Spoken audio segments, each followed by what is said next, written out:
Oh. And they're so tiny. They're so small. You know? I mean, he's so big, he wears me out. Yeah. And she's just, like, you got nothing. I was, I'm afraid of It looks like a drop Jerry her or Reader. something. Now I don't know, here. I don't know, I'm holding anything. Yeah. So then- And she was almost as big as he was at birth, over 8 pounds, 8, 12. Yeah, Good girl, yeah. Okay, we're good. you know? Okay. We need You to got manuscript everybody? anything? You have everybody. Yep. Good morning. Morning. Morning. We'll begin with the invocation by Commissioner Hugel, followed by the pledge led by Commissioner Curran.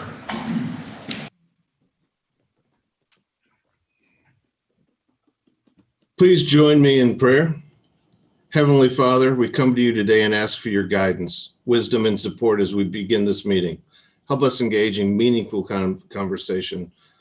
Allow us to grow closer as a group and nurture the bonds of community. Fill us with your grace and help us make decisions that might affect the residents of Berrien County, and continue to remind us that all we do here today, all we accomplish is in the pursuit of truth and the greater glory of you, and to the service of humanity. And we ask all these things in your precious name. Amen. Amen. Amen. Okay, if you now please join me in the pledge. I pledge allegiance to the flag of the United States of America and to the republic for which it stands, one nation, under God, indivisible, with liberty and justice for all.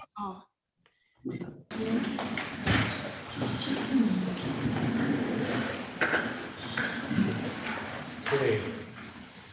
Will the clerk please call the roll? Chickering, Here. Curran, Here. Freeling, Here. Harrison, Here. Hugo, Here. Hinkleman, Majerick, Here. Meeks, Here. Scott, Here. Walrath, Here. Yarborough, Present. Elliott. Here. Mr. Chair, you have 12 present. Thank you. Is there a motion to approve the minutes from last week? I'll make that motion, Michael Majerick. Well, second. By Majerick, supported by Meeks. Will the clerk please call the rolls? Chickering, Yes. Curran, Yes. Freeling, Yes. Harrison, Yes. Hugo, Yes. Hinkleman. Majerick, Yes. Meeks, Yes. Scott, Yes. Walrath, Yes. Yarborough, Yes. Elliott. Yes. Mr. Chair, you have 12 yeas. Thank you. Communications. Yes, you received a form letter email from the email address advocacy@bluestatedigital.com with a name and no address regarding Michiganians deserve a fair election in November and beyond, received on October 1st. An email from Cheryl Marie Lynch, New Buffalo, regarding COVID-19 mandatory mask policy, received on October 6th. An email newsletter from Kelly Stelter, Berrien County 4-H Program Coordinator, the Berrien County Spotlight 4-H Family News, November 2020 edition, received on October 6th. That's all. Okay, thank you. We now have Corporate Counsel Dwayne, who is going to give us some insights about the events from last Friday with the Michigan Supreme Court overturning the executive orders of Governor Whitmer. Good morning, Commissioners. Good morning. I'm sure that you're all aware of the Supreme Court decision invalidating Governor Whitmer's executive orders, which were issued under the 1945 Act, Emergency Powers Act, since I think the end of April, when the 1976 Act 30-day provision expired. The Supreme Court ruled it was an unconstitutional delegation of legislative powers to the executive branch, and that's clear from the decision. The decision itself, as I say, is clear. What's unclear is where we go from here. It's not clear when that opinion is effective. There's a divergence of legal opinion. The consensus is that it's effective 21 days after it was issued, but that there is another view that it was effective immediately as a precedent on the lower courts in Michigan, even though it may not have immediate effect on Judge Maloney's federal case until 21 days later. That is now the subject matter of a motion that was filed in the Supreme Court on behalf of the governor, seeking to have the precedential effect delayed for 21 days. I checked the Supreme Court website this morning, and while the principal parties have responded to that motion, they did so on Monday. The Supreme Court has not yet considered it and made a decision. There is a motion on behalf of the governor, in addition to a motion asking for clarification on that issue. There's also a motion for immediate consideration, which means that they're asking the court to decide it now. The court has not yet done that, but I'll continue to check periodically throughout the day to see if anything happens today or tomorrow. And I'll let Brian know if that happens, and the chair. In the meantime, where do we go from here? There's questions as to the validity of the actions that you took under the emergency order allowing for a remote meeting under the Freedom of Information Act. There are questions I see that were raised about whether you can get the per diems that you were paid for those meetings that may ultimately be found to be invalid. Under the Open Meetings Act, you can go back and reenact everything you did. So ultimately, there's a solution to those issues. And I suspect that your bond counsel are very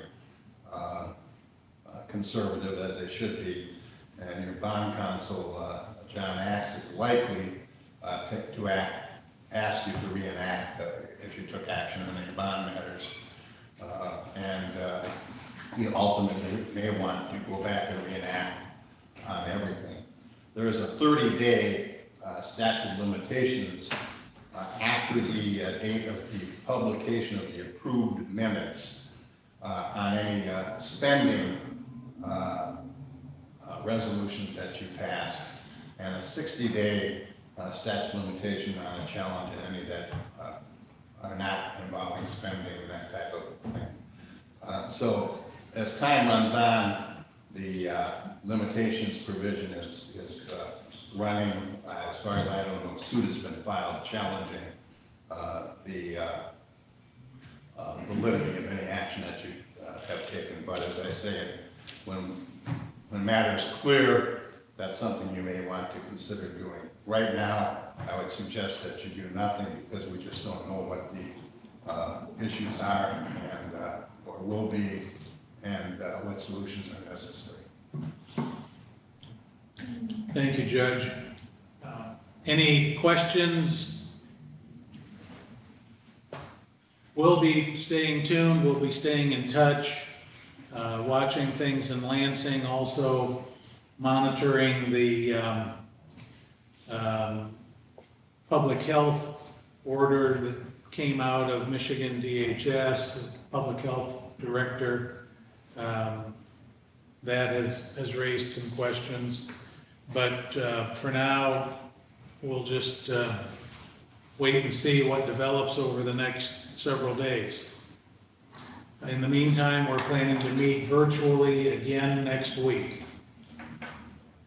If Mr. there are no Chairman, other questions, yes, sir. Just a question, because I see Shelley, our treasurer, is here. Judge Dwayne, what is the possible impact upon the recent auction that Shelley conducted virtually for the first round of the sale of property? That's up in the air as well. I think we have, Commissioner Chickering, I think we have to wait and see how the air clears on that. Obviously, that's something that could be subject to attack if somebody wanted to do that. Whether it would be successful, I think depends on what we see occur in the next several days. Okay, thank you. Mr. Chairman? Judge Dwayne spoke about engaging John Axe. I just want to remind the Board of Commissioners, we do have a project going on in Waterville City that's tied to our Drain Commissioner's office. This board offered full faith and credit to back the bonds that are tied to that project. I'll connect with Attorney Axe today, just ask him to be available to update the group, hopefully next week, to see if taking some type of renewed action to confirm what has been done still stands. Aside from that, the only other issue that I think the group needs to be aware of is just, as the chairman has mentioned, we will continue the weekly meeting with the health director, and if further actions needed by the board, I'll connect with the chair and with this board and let you all know. Mr. Chair, those are my comments. Thank you. Dave? Just a quick question for Brian. Yeah. Is that being held up now because of this, or there's nothing stopped because they're waiting, or? Nothing that would be tied to the Board of Commissioners. Okay. I know that there's been some active discussions going on in the Waterville area tied to assessments, but that has nothing to do with the County Board of Commissioners. Okay. Sometime ago, a local unit of government had committed a technical violation of the Open Meetings Act. I can't even remember what it was. But the cure for that was they redid it. At their next meeting, they redid the thing, they ratified it. At some point when the dust settles, we may want to do an omnibus resolution that says that which happened before, during the time when we were operating under the executive orders that have now been thrown out, we are reaffirming and ratifying. But for now, we'll just wait and see how things develop. The Supreme Court conceivably could provide guidance on that as well. So if there are no other questions on that matter, we will move on to the tax foreclosure update with the county treasurer. Good morning, Commissioners. Just to a continuation of the foreclosure and the auction, it was requested last week by Commissioner Freeling that I provide the numbers in writing, because I guess I was talking too fast. So I will forward these all to you. I will do that through Brian Doucette, and that way you will have an additional breakdown of those numbers for you to communicate to the public or whoever needs that. We're working on finalizing the final payments and paperwork with the auctioneer. His goal is to have everything done by Monday, the 12th, so that we can get these remaining 70 vacant lots back online for bid again. So that's kind of where we're at right now. We have had a couple problems with a couple of the bidders, but we're working through all that. Most recently, it's come to light that there's been added concern of homes being sold during the COVID pandemic. I'd like to address that a little bit further. By statute, once the foreclosure judgment is entered, the foreclosing governmental unit shall hold at least one or more property sales. And that can be a live in-person auction or internet sale or via the internet. To give you a better understanding of this foreclosure process, let me give you a brief overview of how this works. The delinquent tax foreclosure is a 3-year process. It does not happen overnight. In the first year of delinquency, a notice is mailed to the owner, the taxpayer, and occupant, once in June, and then again in September. The second year of delinquency, in February, a certified notice is sent to the owner, taxpayer, alternate parties of interest as well, and the occupant, notifying them that the property will be forfeited on March 1st. During the months of May through December, a site visit is given to each parcel. It is posted with the information alerting them of the hearings coming up and the potential that foreclosure is approaching quickly. Another certified notice is mailed again to the owner, the taxpayer, alternate parties of interest, and the occupant in December.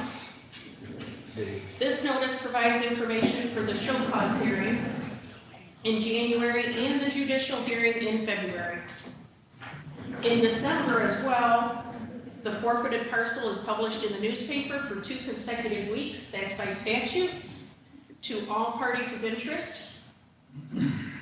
By the 3rd year of delinquency, if not redeemed, entered into a payment plan, withheld by court order, or another legitimate reason, the property is foreclosed upon March 31st. So as you can see, during this 3-year process, the treasurer's office tries every possible avenue to prevent this foreclosure. There's many notices that are sent notifying the property owner of the end result. If that property owner chooses to contact the treasurer's office, we offer options of a monthly payment agreement, which we have many, like over 800 of those at the current time. We offer help from local agencies along with state-funded programs that are out there willing to help. There's also the option of a tax savings account available at one of our local banks for those that need help budgeting for these taxes to keep them on track. This year was definitely a different year for foreclosure than in prior years. The foreclosure date of March 31st was extended due to the extension of the governor's executive orders, ultimately foreclosing on June 29th, giving an additional 3 months for these property owners to reach out to us. I understand the unforeseen difficulties, financial difficulties that have transpired over the past 6 months due to the pandemic, but those wanting and needing help have made contact, and we have done our best to accommodate each circumstance. So that's an overview of the foreclosure process and how we ultimately ended up at the auction. Thanks, Shelley. Does anyone have any questions? Yes, Commissioner Yarborough. Yes, ma'am. I would like to know, Treasurer White, if any of those houses were occupied, the structures, if they were occupied. We did have, one moment.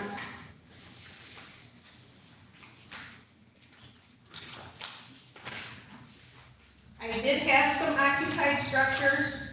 Now, going back to that, we were going off of the site visits that were done back in the, spring and fall of last year. Year 2? Yes, Year 2. year 2. So at that time, when the site visit was conducted, some of those units were occupied, but then if I would look at the mail tracking, where these notices, when they were sent, depending on the timing, some of them came back to us as undeliverable and basically stating that the structure was vacant. So it could all be a timing thing. It could be a squatter in there, could be a renter that basically up and left. But a majority of these that I have seen have been 0% homestead, so they're not primary residents, a majority of them. And I'm sorry, maybe I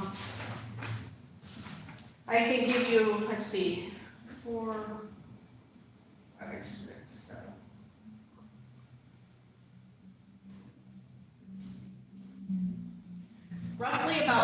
14 of these structures were, according to the site visits, occupied.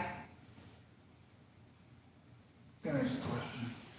If they were in there renting and the notice goes to the owner of the home, does the notice, is it his responsibility to notify the renters that, you know, hey, I haven't paid taxes?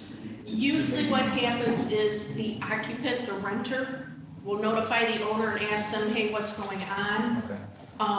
What do I do? Are you gonna pay these taxes? Do I need to find a new home?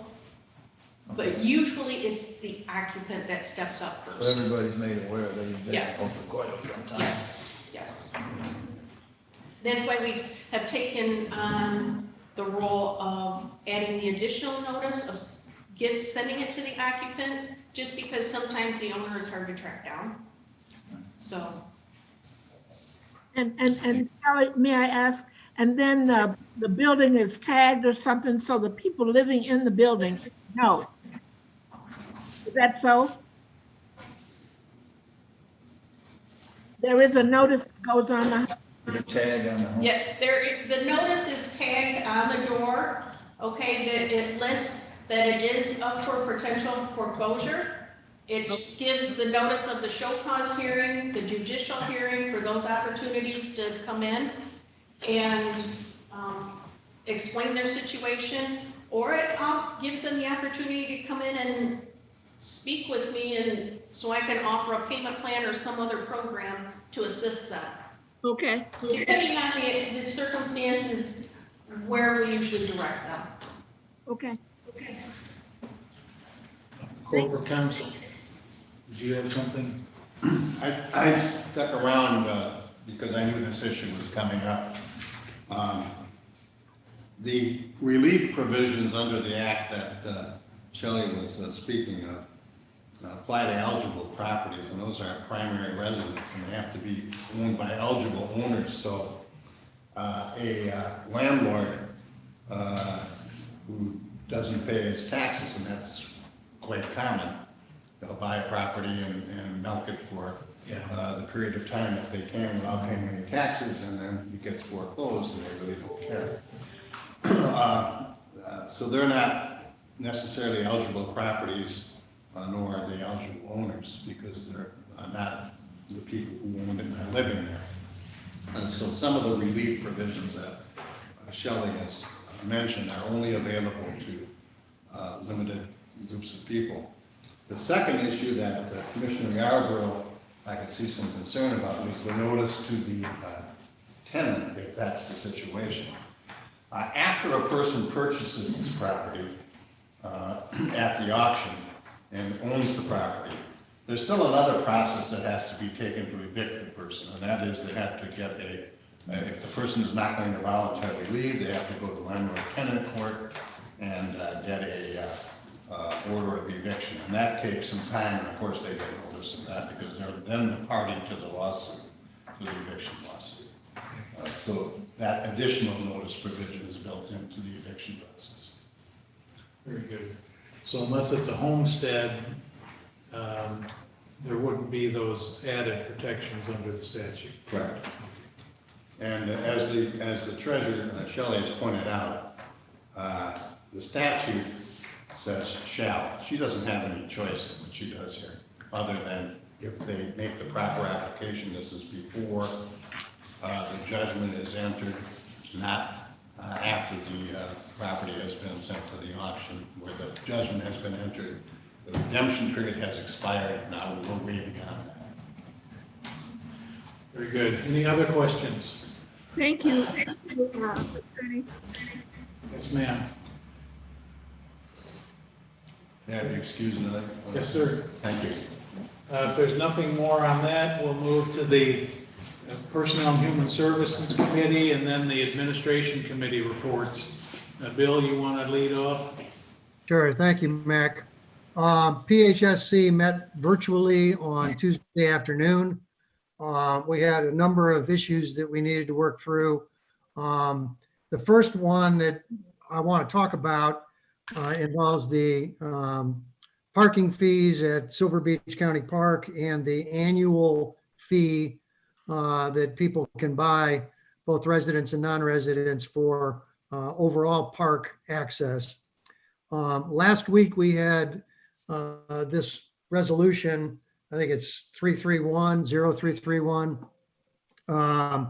tabled because there were questions about both the process used to recommend these changes by the Parks Board, and then also the rationale behind a couple of elements within the resolution.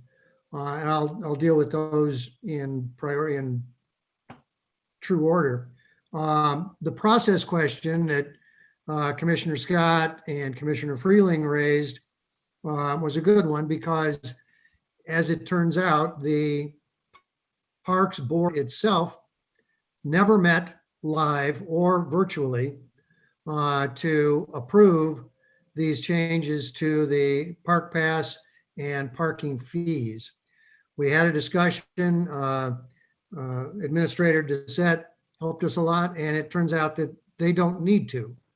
The Parks Board is clearly an advisory committee only, and process-wise, there is no requirement that the Parks Board take official action on a motion before PHSC is able to deal with that. So Ezra, and Terry knows this from our conversation, but Ezra, the advisory nature of the Parks Board made it acceptable to take Parks Director Bailey's recommendation to our committee, and that resolution has now been reviewed and it's passed on, and it is in the consent calendar today.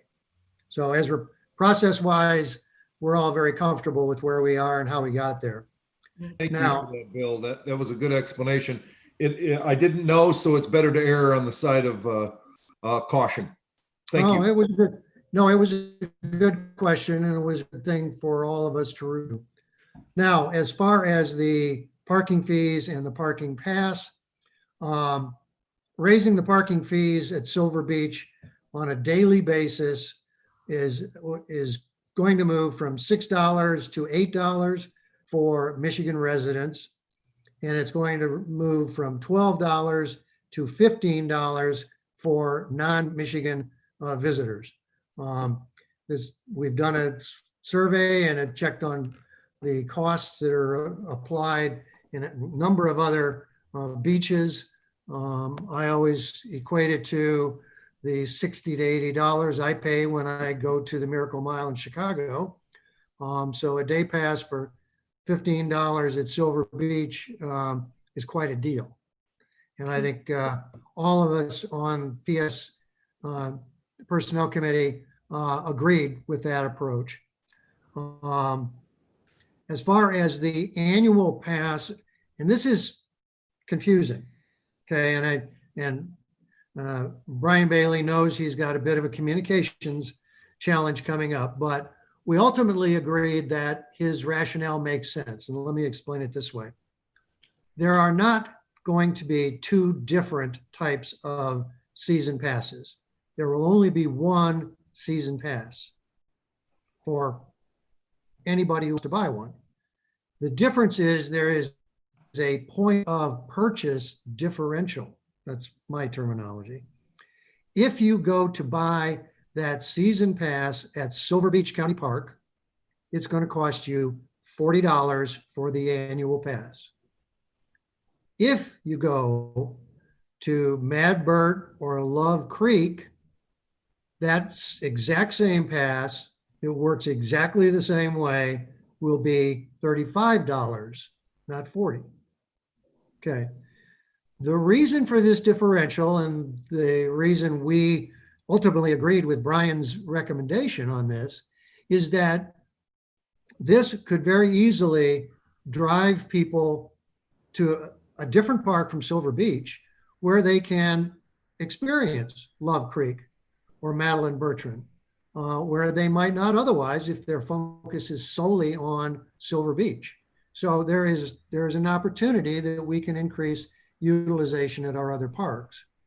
There's also, I think, a fairly minor concern that people who only use those other parks, Mad Burt or Love Creek, might be dissuaded from paying the extra $5. But I think for the most part, Dave and Terry and I agreed that for this coming year, the idea of giving people an incentive to experience our other parks was worth the $5 differential.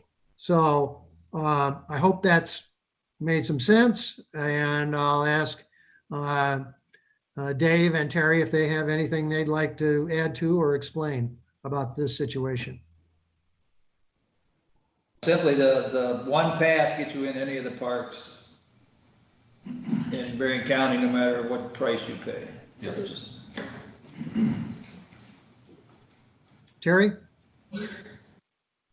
I think the only other thing I would want the board to realize as well, in the daily parking for Silver Beach, it was explained to us by our parks director, for resident parking, we have to do that increase to stay in line with what we've agreed to contractually due to some of the grants that we've received. We are not allowed to have any greater than twice the price for non-resident than what we would have for resident. And so that's the reason for the increase on the resident side. Great. Good clarification, Terry. Thank you. So any questions on that? Anyone have anything for PHS? I got one more thing to cover. Okay. Wanted to see if anybody wanted to talk about the parks. Okay, Brian, sounds like you're okay. So that resolution 331 is on the consent calendar.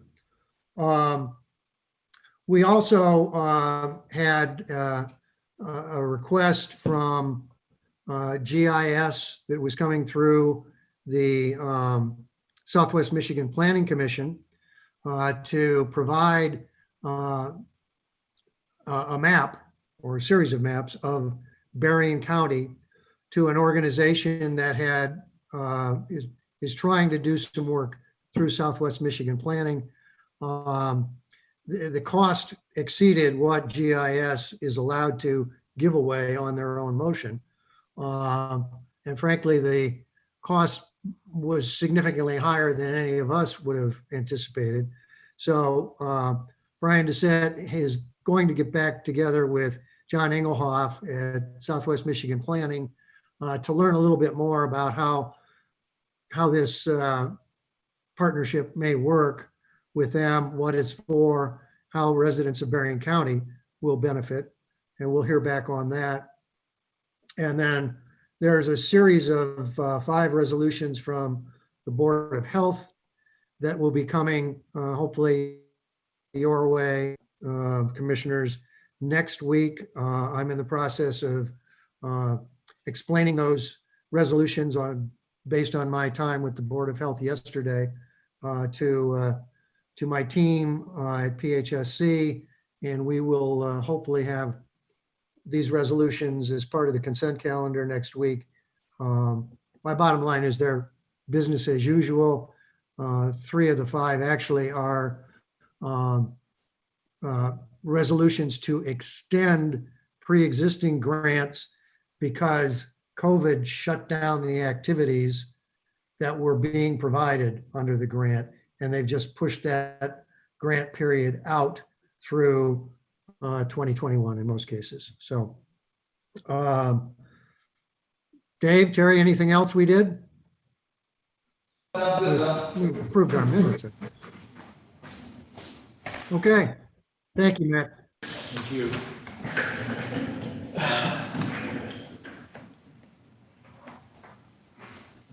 We'll go to admin then if there are no other questions. Thanks, Brian, for coming in. Thank you. Thank you, Brian. Thank you. Okay, thank you, Matt. Our administration committee met this morning prior to this meeting, and we have 4 resolutions that are on the consent calendar today. Resolution ending in 343 is approve a change in funding to the court lien. The 911 center has provided a lien operator to the courts, and it was supposed to have been a short-term arrangement, but things haven't worked out the way they were supposed to work out, so it ended up being more long-term. And so they have agreed that the cost for this lien operator will be split between the court and 911 operational funds. 911 has been funding this position fully since the original agreement. And they put a 5-year limit on this that hopefully the court was supposed to automate all this, so there would not be the need for a lien operator. The commissioners who've been around for a while recall my court that the state instituted and then eventually dropped. Well, that's one of the reasons why a lot of this never got automated and still hasn't gotten automated to this day. So for the next 5 years, or until it can get automated, 911 and the courts are going to split the cost of that position. So that's on the consent calendar for today. Another resolution that's on today ends in 344, and this is to accept grant funding for legal representation. I'm sure everyone knows we do resolutions to apply for grants, and we do resolutions to accept the grant money. And in this case, it's accepting the award of $133,000, and it is for the Berrien County Trial Court Family Division. So we okayed that. Resolution 355 is the next one that is on the consent calendar for today, and that is to approve a contract between Maxim Staffing and the Sheriff's Department. The sheriff is required to test for COVID inmates who are leaving the jail to either go to another facility, to go to prison, whatever the case may be. And this was originally set up under the governor's executive orders. Regardless of what happens with those, the Department of Corrections can and probably will still require this to be done. So it's something that we approve because going forward, until this pandemic is pretty much completely over, the sheriff is going to have to provide this service, and he does not currently have the staff that can do it. So it's the contract for a part-time nurse in the jail who will conduct these tests, and the funding for this position will come out of the CARES Act funding that we've received.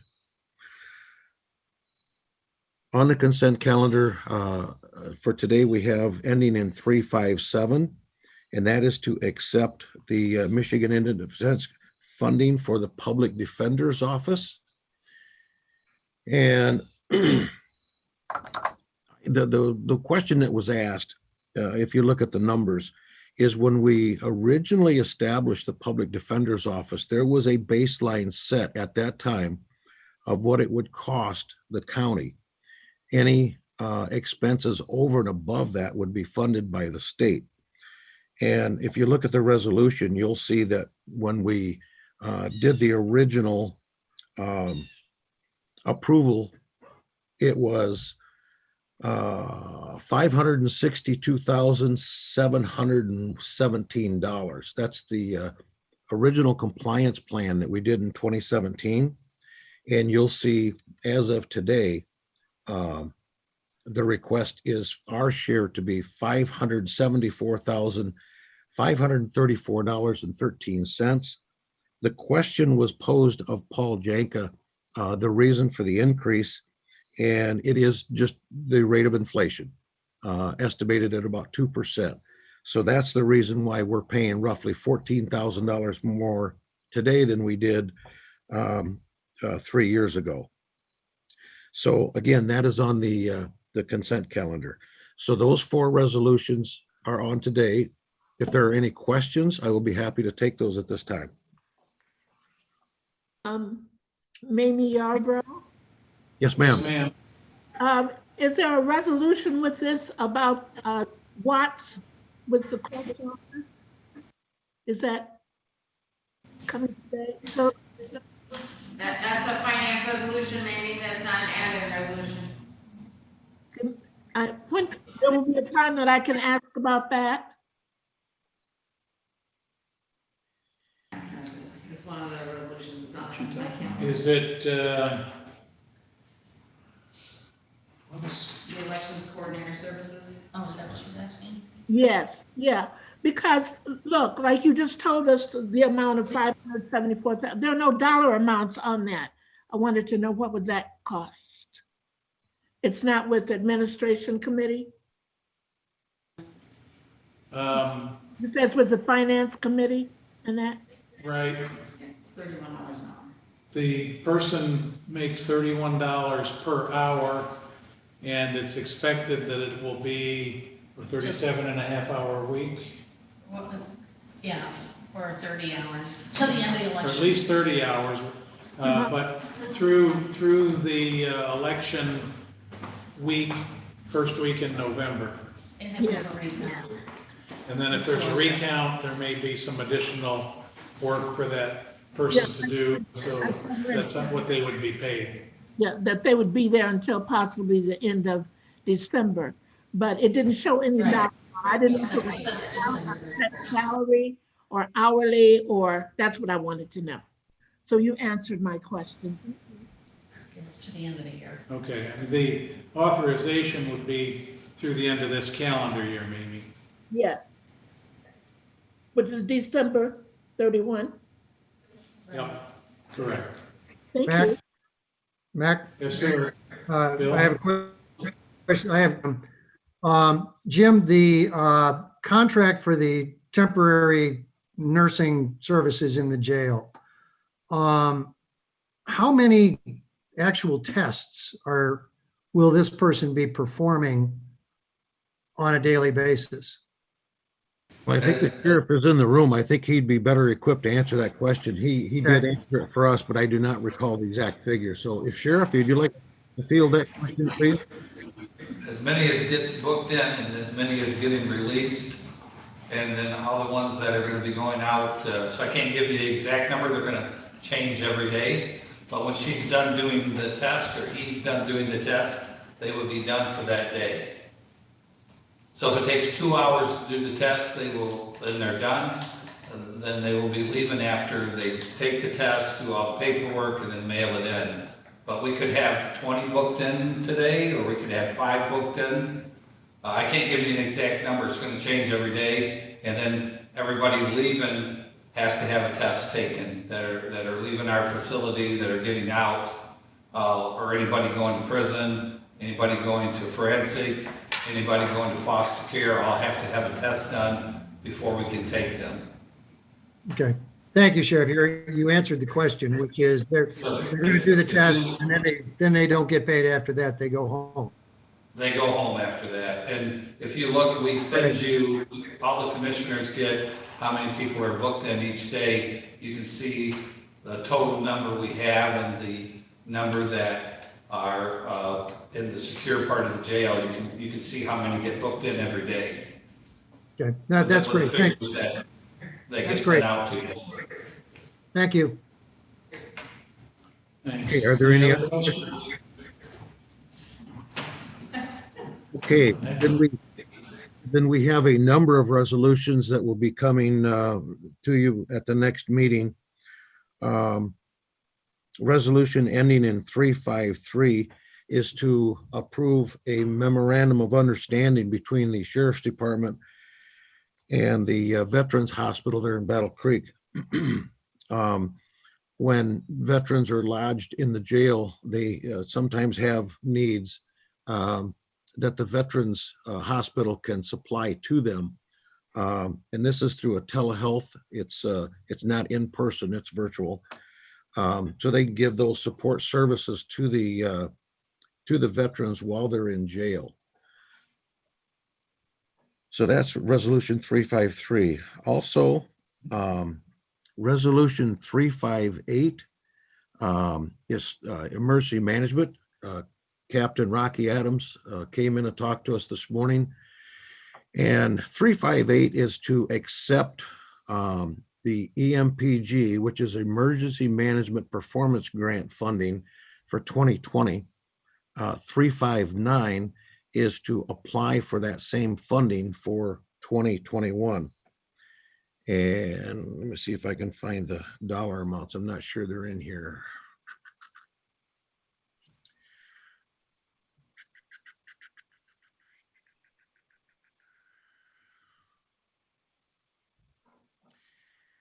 There's no dollar amounts, but it does refer to percentages on what we would pay and what the EMPG performance would pay.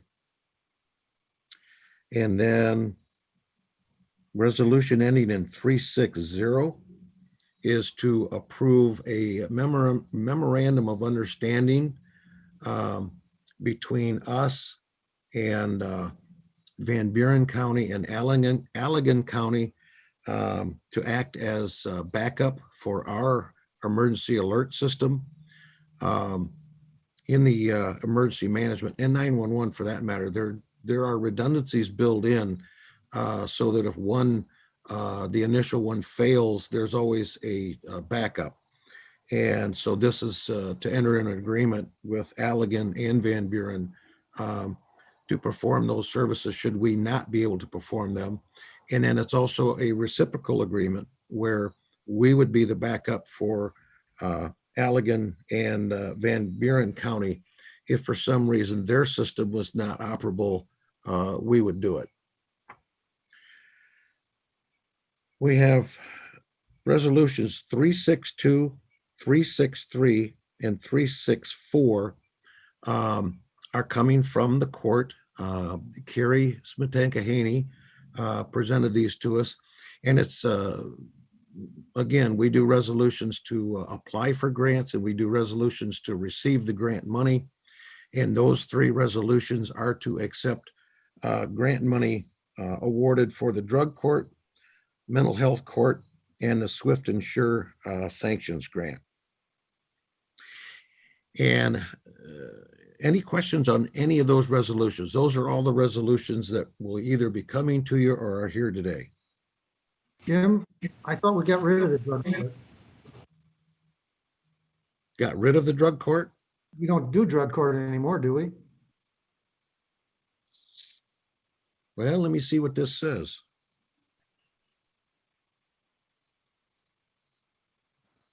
I mean, I may be wrong. Mac, you might know.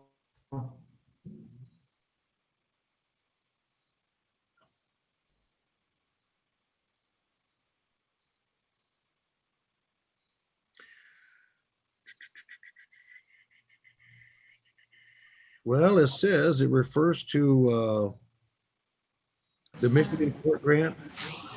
Marion County has received an award in the amount of $40,000 with an in-kind match of $80,000, program case manager salary and benefits to continue the work being done in Berrien County. The specialty program has been operational for 9 years and receives additional funding from the Office of Community Corrections and SWMBA, Southwest Michigan Community Health.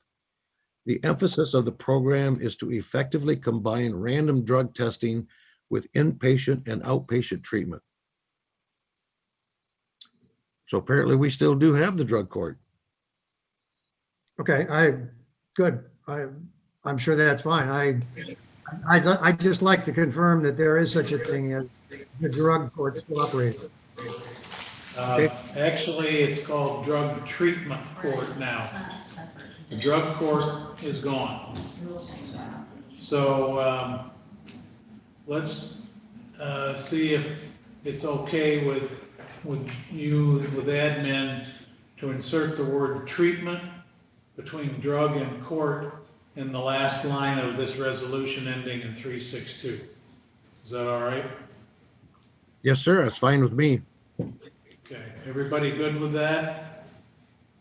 Sure. All right, it's done. Okay, thank you. Thank you. Okay, the last thing. Well, no, there's two more things. The sheriff and the undersheriff came in and talked to us about replacing the in-car cameras. They need to be replaced. In fact, two of them at Niles Township and Watervliet, they're unable to download the information off of those cameras because of their condition. So we okayed spending $96,000 to purchase 24 cameras. And this will be from the Axum company. It's the same company that provides the body cameras. So they're all compatible. Any questions on that? Okay, the last item. Brian gave us an update on the friend of the court remodel over to the courthouse. That's going to be delayed a little bit.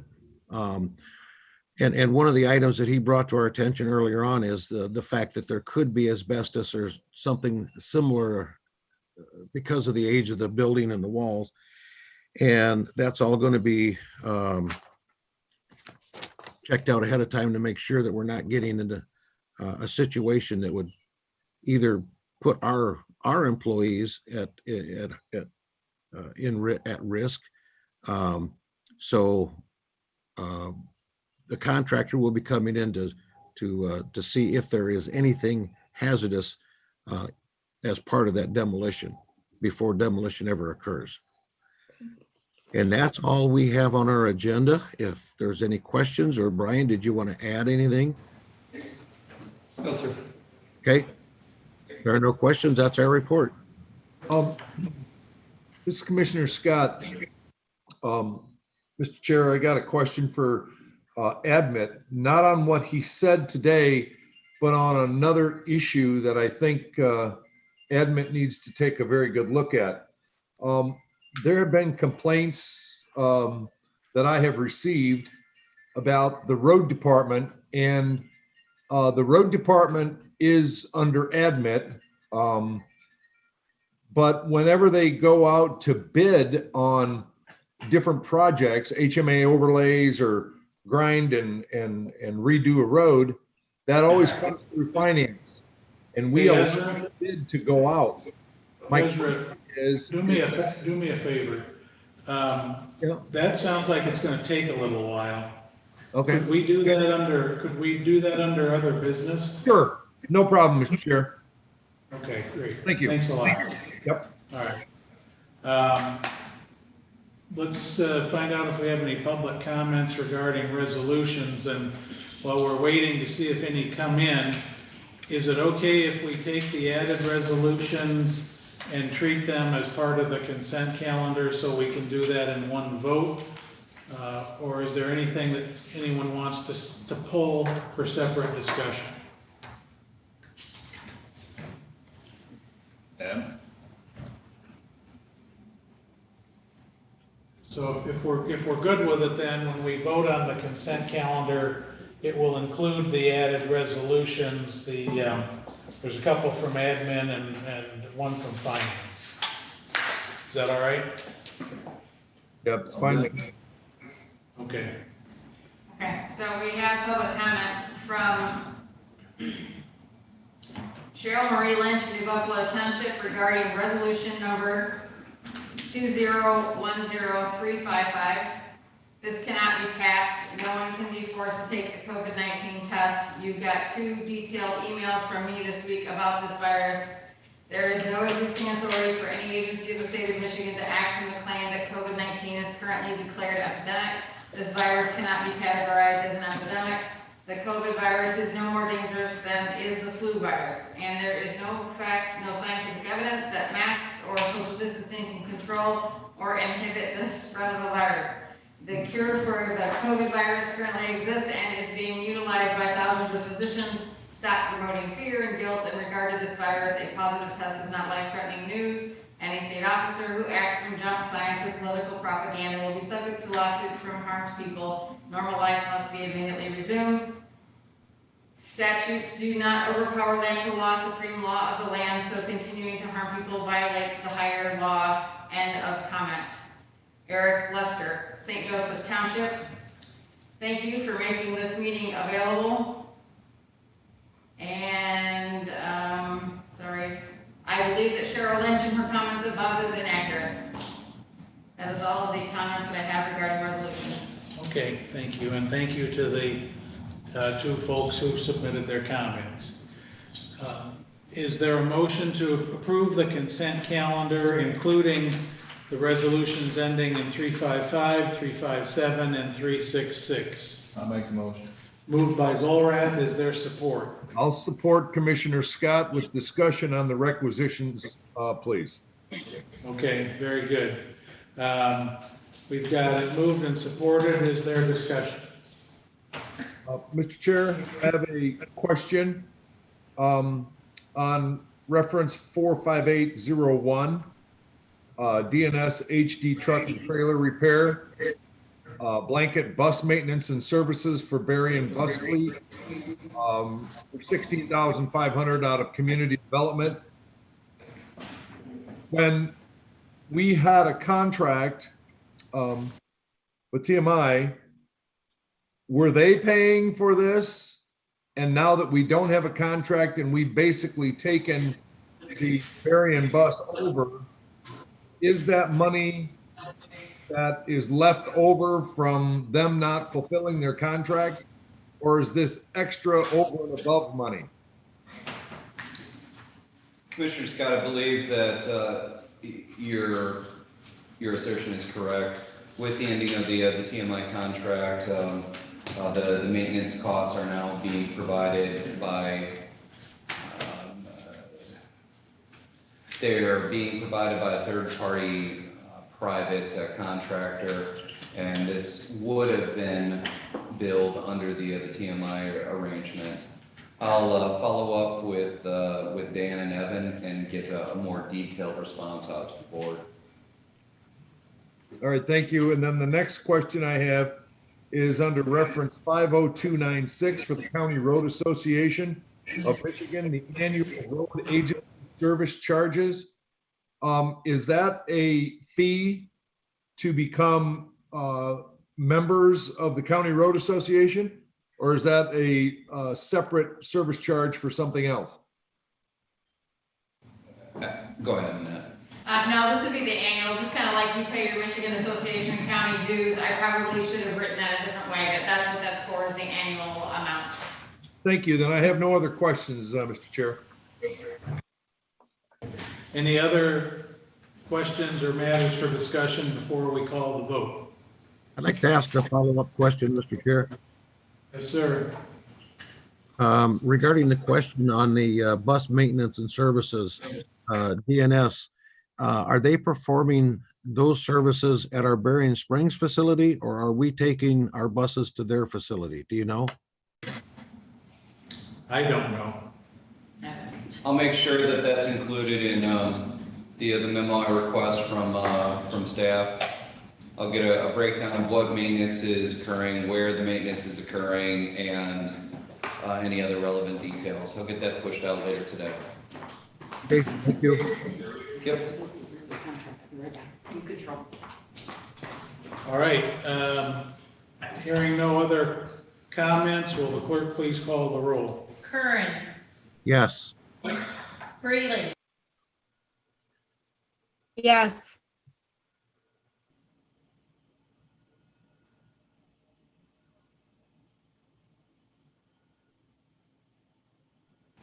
Bob Harrison? Harrison, Yes, absolutely. Hugo, Yes.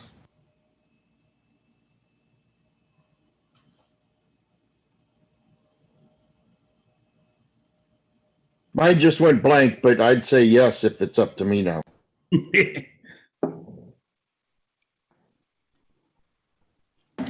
Meeks, Yes. Scott, Yes. Walrath, Yes. Yarborough, Yes. Chickering, Yes. Elliott. Yes. Mr. Chair, you have 12 yeas. All right, thank you. Commissioner reports. Anyone have anything? Mac, if I Yes. could, if I could just take a minute to elaborate on the Board of Health meeting yesterday. This is their monthly meeting.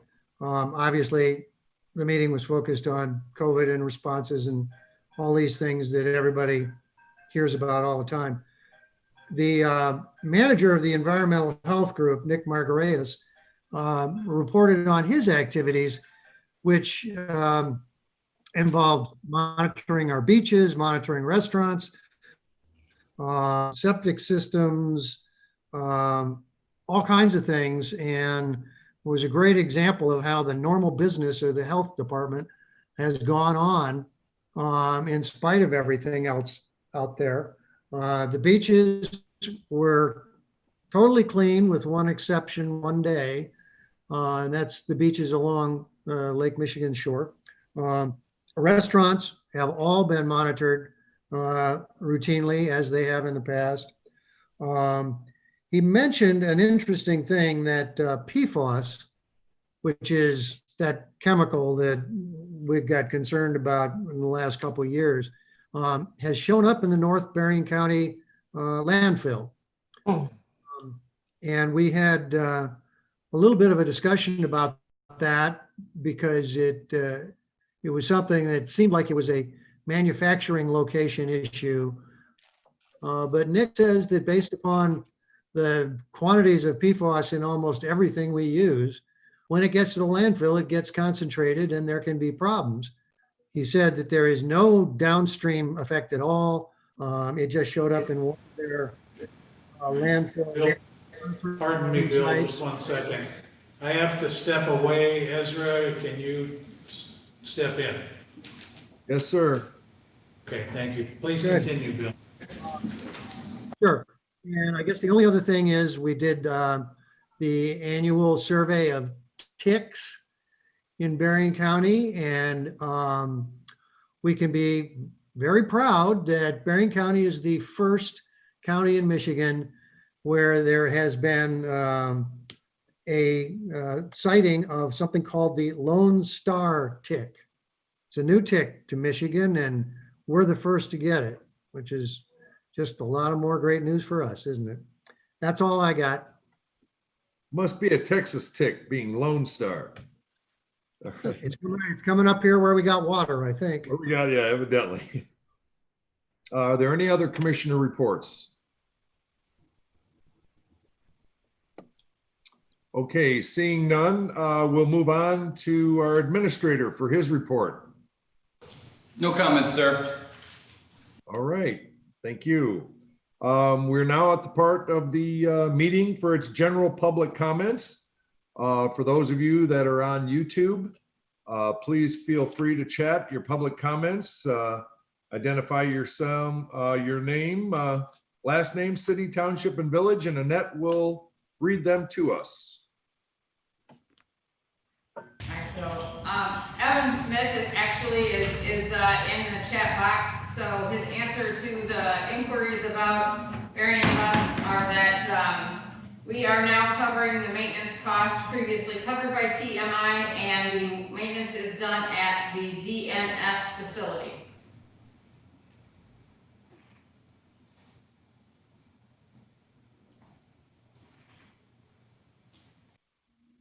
Okay, Annette, if I may. Sure. Yep. Okay, so they're sending a mechanic to our facility then. We're not sending our buses to them, correct? Well, what was the name of that company? DN, I don't have that resolution in front of me, hang on. It was DNS. DNS is he says the maintenance is provided at the DNS facility. So we're taking the vehicles there, is how I read that. Okay. Okay, thank you. I'm standing by for some public comment. Someone has started theirs, but I gotta wait until that shows up in the chat box.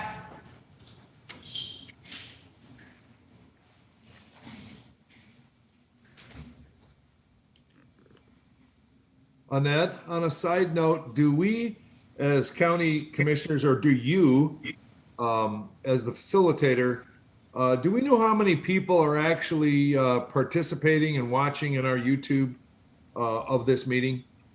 I have 19 people watching right now. Thank you.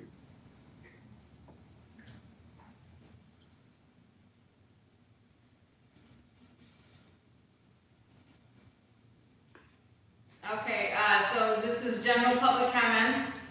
Cheryl Marie Lynch of New Buffalo Township. This pertains to Sheriff Bailey. No one being booked into the jail can be forced to be tested for the COVID-19 virus. The passage of the applicable resolution does not provide you authority. Such booked man or woman has not yet consented to arraignment, so the supreme law of the land still protects his or her natural right to not consent to to be tested or quarantined. I'm thanking you for comment, and then I will ask again.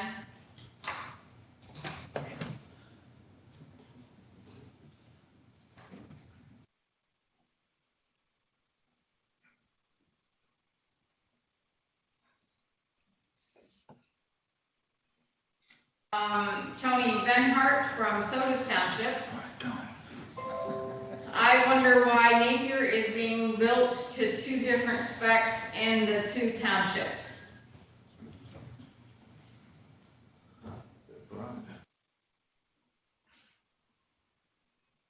Corrected her comment, and it should be that the passage does not provide you authority, which I think is how I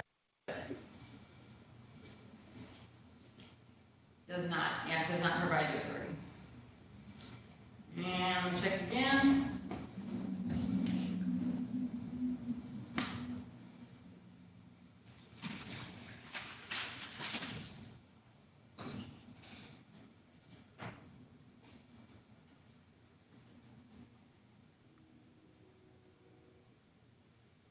Okay, I believe we're done, but I'll just keep checking back and I'll let you know if I need to throw another one out there.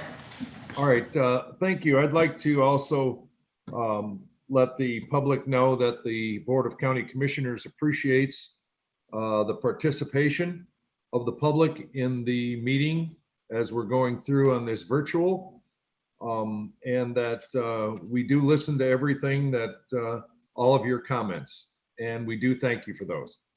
Okay, other business.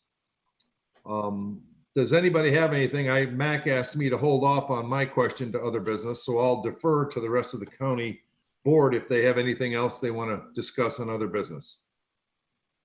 Mr. Vice Chair, this is Commissioner Freeling. Yes. I do need to update this board on my conflict of interest statement. As you know, the last 17 months has been whirlwind for me and my family. So I want to read this statement, and Annette, I will send this to both you and Sharon so that it is in the records accordingly. Prior to September 12th of 2020, I never held any membership interest of Baroda Valley Farms LLC from its formation until my husband's death in 2019. The LLC membership interest was held solely by Patrick, his father, and one other member. After Patrick's death, his interest in the LLC was transferred to the 2 other members. My daughter and I received no compensation for the transfer of that interest. I apologize. We took no interest in the involvement of the LLC. However, in 2020, the members of the LLC informed me of their desire to discontinue their involvement with the LLC. Not wanting to see my husband's LLC simply dissolved, I agreed to have the whole membership interest of Baroda Valley Farms LLC transferred to me, which occurred on September 12th of 2020. I have knowledge that prior to my taking of the membership interest, Broda Valley Farms rented equipment to Rev Excavation, and that such equipment may have been used for county drain projects. All the equipment, to my knowledge, had been sold. However, therefore, I intend to also continue to abstain from all contracts between Rev Excavation and the county. It is also my intention that Baroda Valley Farms will not permit the use of any of its equipment or other assets in any county projects during my service on the Berrien County Board of Commissioners.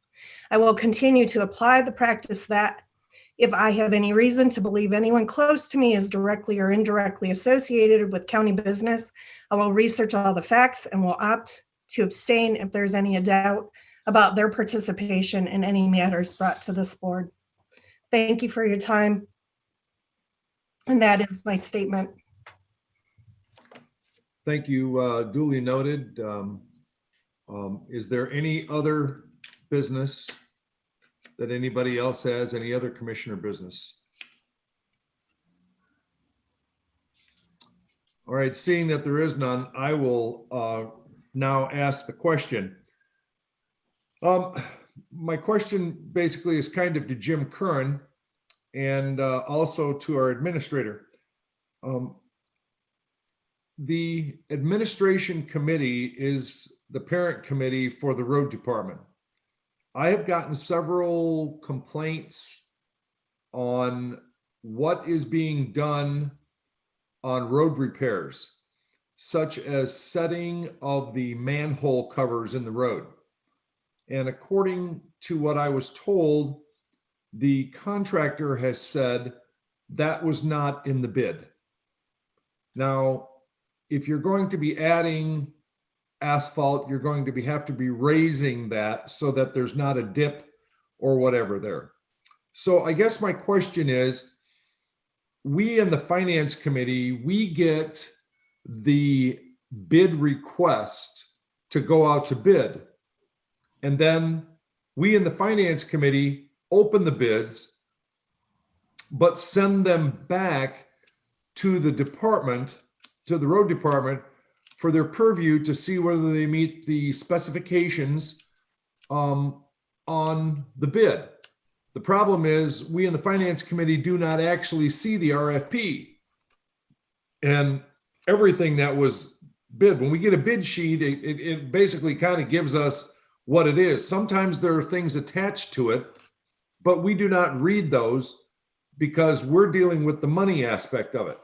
The admit committee is the parent committee. So I guess what I'm asking is do we need some more oversight on the road department and the bidding and the RFP on what these projects are entailing?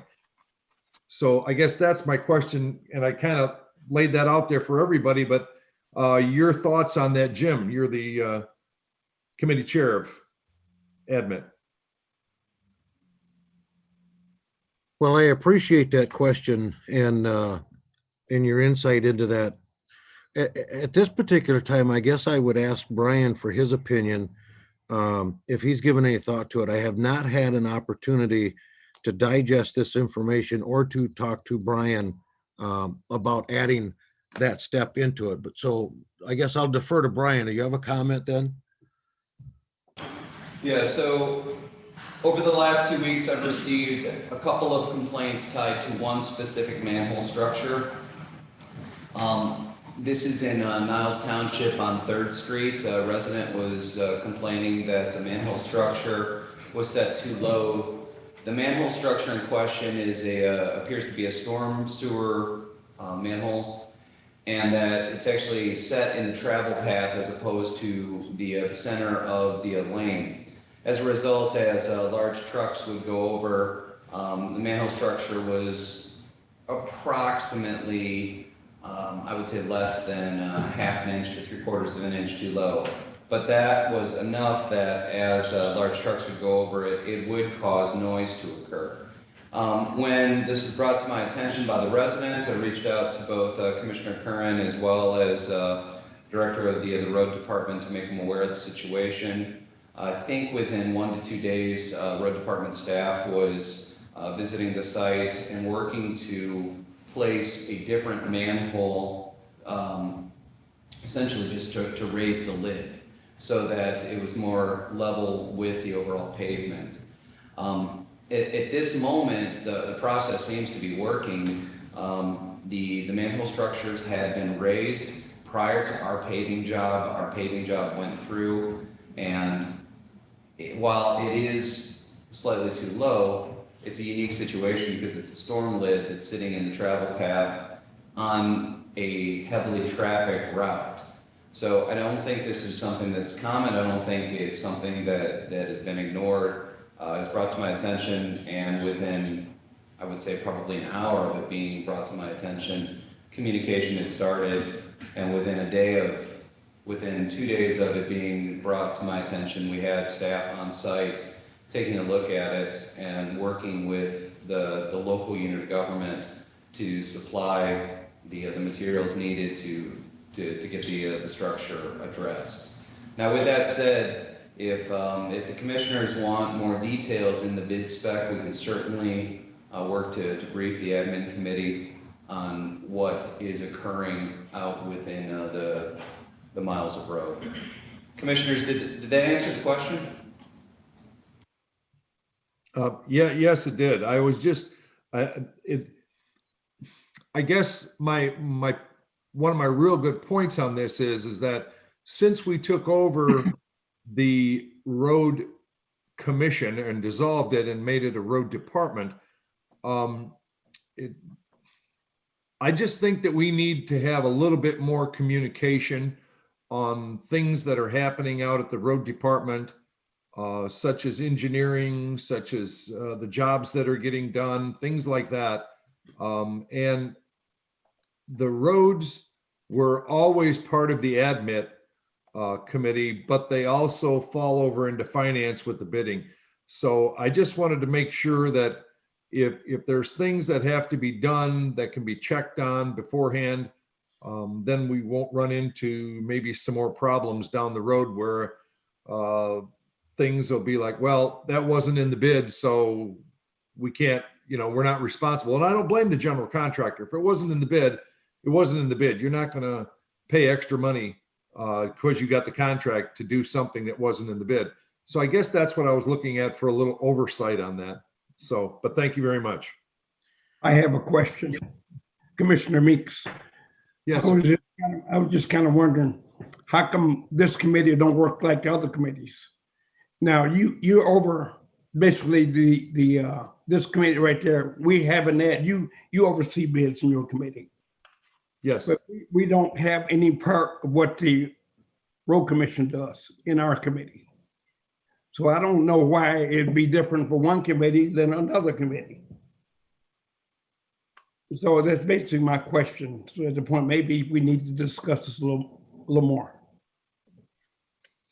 Okay. All right. Well, Mr. Vice Chair, Yes. I'd be happy to sit down and talk to Brian, because it sounds to me like what you're suggesting is that someone review, or the admin committee review the bids or the RFPs before finance ever sees them or sees the bids, because you don't see the RFP. You're Correct. just seeing the bid. You want someone to review the RFPs before it gets to you. Is that correct? Right. And from the things that I've heard, one-time striping of a road is included. Other times the striping of the road is not included, because we sometimes, you remember, we've passed resolutions already for private contractors to come in and stripe X amount of miles of road. Well, we have no idea. So I just think that maybe we could get some more efficiencies running by having a little bit more conversation with our road department director, including, and include our county administrator in that also. Okay, I'd be happy to have that conversation with Brian and see if we can come up with something. All right. What you're asking, Vice Chair, Mr. Vice Chair. okay, Meeting now, bro. Yes, maybe. we wouldn't know what we were looking at. If we looked at the requisition and it did not have anything about manhole covers, there's not anything that would come to us. It needs a manhole cover. Correct. Do Commissioner Meeks is we look at the money. That's why it comes to finance, or, you know, and ask questions. Is this in the budget or where will it come from? And then the administration is the one that allows it to be put out and you get more information. I just don't know what good it would do the finance committee to necessarily look at the RFP. Because we don't know, we don't know what we're looking at, but it needs rails or we're learning more. Bitumus, bitumus, you know, we've learned new words, but to know how much or what this road needs, you know, you can always have an explanation when they're there, tell us more about it. Hey, Mr. Vice Chair, Yes. Mamie, we don't see the RFPs either. Right now, the administration committee is not even involved in any of that process. Okay. And that's where I was offering that I would be willing to sit down with Brian and see if we could come up with something that would provide a little oversight. So the RFPs would be reviewed before you see the bids. Yeah. Well, I want to say something to you, Jim. I would like to help you with that. I got about 30 years of this kind of experience in roads and kind of road contracting. So I do have a little experience. And everybody on this commission got some kind of experience or something. So if I can be a help to you, I would like to help you. Very good, Don. And I think my discussion with Brian would be the entire admin committee. So it would be you, Commissioner Majerick, and Commissioner Hugel. Yeah, okay. Well, okay. We're just on saying that maybe I can give you my 2 cents. Okay, thank you. I appreciate the 2 cents. Okay. I'll give you a penny back. Okay. Well, I'm going to take that penny and I'm going to throw in, I have no idea anything about roads, but I don't have anything. I don't know anything about animal control. I don't know anything about the court systems, and those are all fall under our jurisdiction. That's why we hire engineers and directors to run these businesses for us. So what I'm understanding is we hired the wrong people and maybe they're not doing their jobs to get the bids. Because as Mamie said, if there is not a, you're not going to know if they're going to put a something in the road that's a ½ an inch lower than the rest on every road that we look at and that we construct. I think you're trying to micromanage something where it isn't. If the issue is with the road department, our job is to ask them and get them dedicated to look at those things, not oversee everything that they do. That's just my opinion. This is Commissioner Harrison, and I completely agree with Commissioner Majerick. The last thing we want to do is interject ourselves into the detailed work being done by all the departments, because then we sit in judgment, not just with roads, but the health department and parks and the court system, and that we employ highly skilled professionals. And periodically there'll be issues with all of them. And then we just kind of deal with it with the great work of our administrator. And I think that's kind of how it should go, rather than us getting involved in a lot of the bids and the details and the like. I think that's just an endless job that we really are ill-equipped to perform. Thank you. Mr. Chairman, Yes. Vice Chairman, Annette just wrote something to us. Annette, would you tell us what you just wrote? It went away fast. Yeah, I just said that all of the bids go through the finance committee, all the bids for all departments. That's the way that the process is set up. That's the way the policies and procedures are. Also, remember that you're not getting regular updates from our departments like you normally would if we were under our normal meeting schedule. So I'm sure that the road department is scheduled to go to admin committee on a regular schedule, but we're not doing those right now. So that's a little bit different because of the COVID thing. And then there's a there's a process for service orders and concerns the residents can follow. And when they call into this office, we direct them there because that's the proper way to have that happen so that it gets to the right people at the road department that have to address those things.